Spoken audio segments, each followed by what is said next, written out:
Police वाली कह रही जल्दी ले जा वरना थाने में ले जाके नंगा करके मारेंगे तुझे। बाद में न्यूज में कोटी मीडिया ये दिखाएगी कि स्टूडेंटों ने किया, ये सिविल वर्दी में घुसे हुए हैं। हमारे इंस्टाग्राम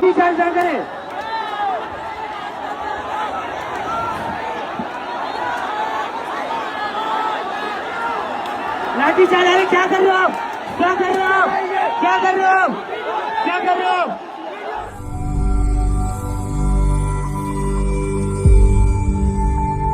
নমস্কার সকলকে। দেখুন, আমাদের দেশের সব থেকে বড় দুর্ভাগ্য এটা যে যে সমস্ত নেতারা তাদের সময়কার সরকারের বিরোধিতা করে আজকের দিনে দাঁড়িয়ে ক্ষমতার আসনে বসে রয়েছে, সেই সমস্ত নেতারাই আজকের দিনে দাঁড়িয়ে যদি তাদের বিরুদ্ধে কোনো আন্দোলন হয় সেই আন্দোলনটা সব থেকে তীব্র বিরোধিতা করে এবং সেই আন্দোলনে গলা টিপে হত্যা করার চেষ্টা করে। এক সময় আমাদের বর্তমান সরকারের নেতারা যে প্রতিবাদের ভাষাটা বা যেই প্রতিবাদের স্টাইলটাকে বেছে নিয়েছিল, আজকের দিনে তাদের বিরুদ্ধেই যখন সেই প্রতিবাদের ভাষা বা সেই প্রতিবাদের স্টাইলটা ব্যবহার করা হচ্ছে, আজকের দিনে তাদেরকে খারাপ লাগছে।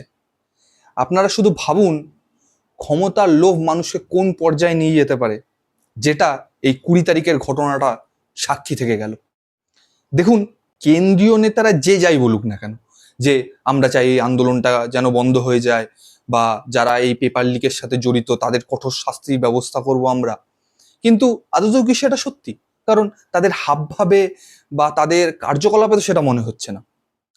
না, আসলে যদি সেটা সত্যিই হতো তাহলে হয়তো এতদিনে বিজেপির কেন্দ্রীয় সরকার ধর্মেন্দ্র প্রধানকে দিয়ে ইস্তফার ব্যবস্থাটা করিয়ে দিত বা ধর্মেন্দ্র প্রধান নিজে এসে ইস্তফাটা দিয়ে দিত। দেখুন, এই জুলাই মাসের 20 তারিখে এই সিজিবি পার্টির 1 মাস ধরে টানা চলে আসা এই আন্দোলনের আর একটা কর্মসূচি ছিল।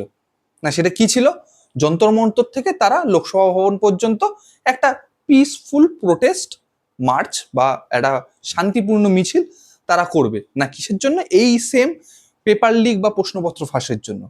এবং এই সিজিবি পার্টির তরফ থেকে একটা নির্দেশিকা জারি করা হয়।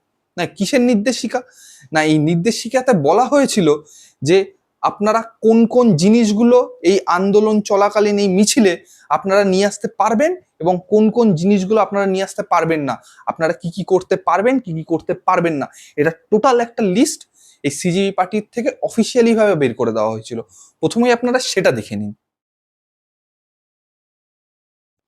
দেখলেনই তো, আজকের দিনের এই মিছিলটা ছিল মহাত্মা গান্ধী, ডক্টর বি.আর. আম্বেদকর এবং শহীদ ভগৎ সিং এর নীতি আদর্শকে সামনে রেখে তারা মিছিলটা বের করেছিল।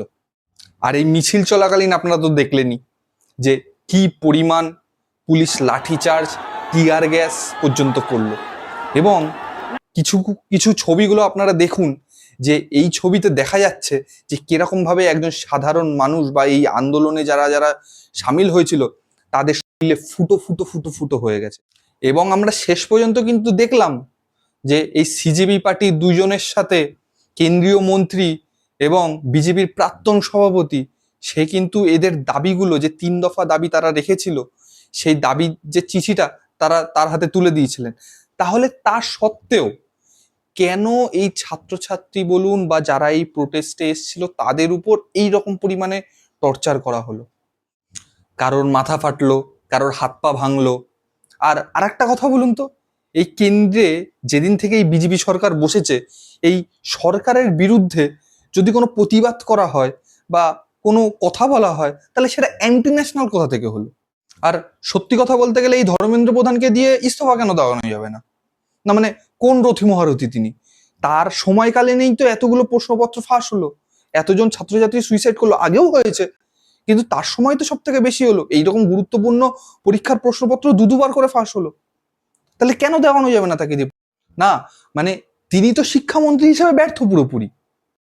না, আমরা ভারতবাসী আমরা খুব ভালোভাবে জানি যে যারা কেন্দ্রে সরকার চালাচ্ছে তারাও সাধারণই মানুষ, কিন্তু এই সাধারণ মানুষের দ্বারাই ভুলটা হয়। কিন্তু এই বিজেপি সরকারে যেসব সাধারণ মানুষগুলো রয়েছে যারা এখন অসাধারণ হয়ে উঠেছে তাদের দ্বারা একটু বেশিই ভুল হয়, সেটাও আমরা এতদিনে জানতে পেরে গেছি।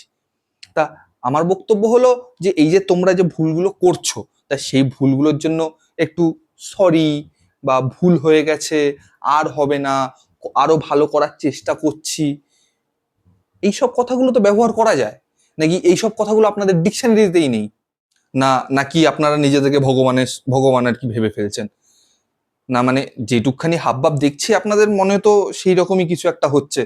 আপনারা ভাবছেন ঠিক আছে, ভাবুন, কোনো অসুবিধা নেই, কিন্তু আপনাদের একটা কথা মনে করিয়ে দিই, আমাদের ভারতবর্ষে যখনই কোনো পুজো হয়, সেই পুজো বিধিপূর্বক 1 সপ্তাহ বা 10 দিন পরে যখন পুজো সম্পূর্ণ সমাপ্ত ঘটে, তারপরে কিন্তু সেই পুজোর মূর্তিটাকে নিয়ে গিয়ে মা গঙ্গা হোক বা আশেপাশে কোনো নদী বা কোনো সাগরে গিয়ে সেটাকে কিন্তু বিসর্জন দিয়ে আসা হয়। দেখবেন সামনে কিন্তু আবার ভোট আসছে, সাধারণ মানুষ কিন্তু সেখানে গিয়ে ভোটটা দেবে। আপনাদেরও যেন সেই সাগরে গিয়ে বা নদীতে গিয়ে বিসর্জন দিয়ে না চলে আসে। ধন্যবাদ ভিডিওটি শেষ পর্যন্ত দেখার জন্য। আপনারা কমেন্ট বক্সে জানাবেন যে এই ভিডিওটি আপনাদের কেমন লাগলো এবং আপনারা আমার এই কথাগুলোর সাথে কতটা সহমত রাখছেন। কমেন্টে অবশ্যই জানাবেন এবং ভিডিওটি যদি পছন্দ হয়ে থাকে তাহলে ভিডিওটিকে like, comment, share and subscribe করতে ভুলবেন না। চলুন পরের ভিডিওতে আবার দেখা হবে এবং কমেন্টে অবশ্যই জানাবেন যে এর পরের ভিডিওটি আপনারা কোন বিষয়ের উপর দেখতে চান। নমস্কার।